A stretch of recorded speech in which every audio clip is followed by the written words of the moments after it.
Tentu banyak yang bertanya, ketika ada niat cawe-cawe pemimpin negeri dalam pemilu 2024 mendatang.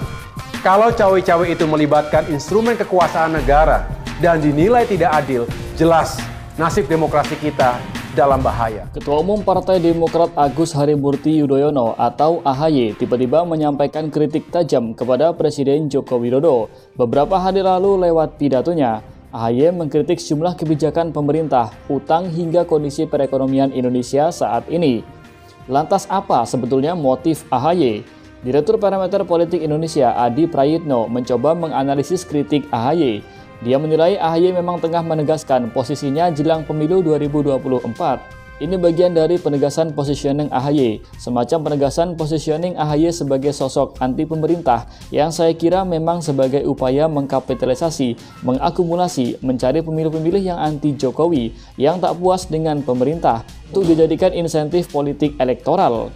Ini sebetulnya untuk menyasar ceruk pemilih yang selama ini memang sangat anti dan sangat kritis terhadap Presiden Jokowi. Karena apapun AHY ini adalah orang yang saya kira bukan hanya sebagai ketum Demokrat, tapi punya keinginan maju di Pilpres 2024 dan ingin membesarkan Demokrat. Dalam konteks itu, sikap kritisnya ini adalah sebagai bentuk penegasan di mana Demokrat atau AHY sedang menyasar pemilih-pemilih yang tidak puas dengan Jokowi. Lantas bagaimana bobot kritik AHY?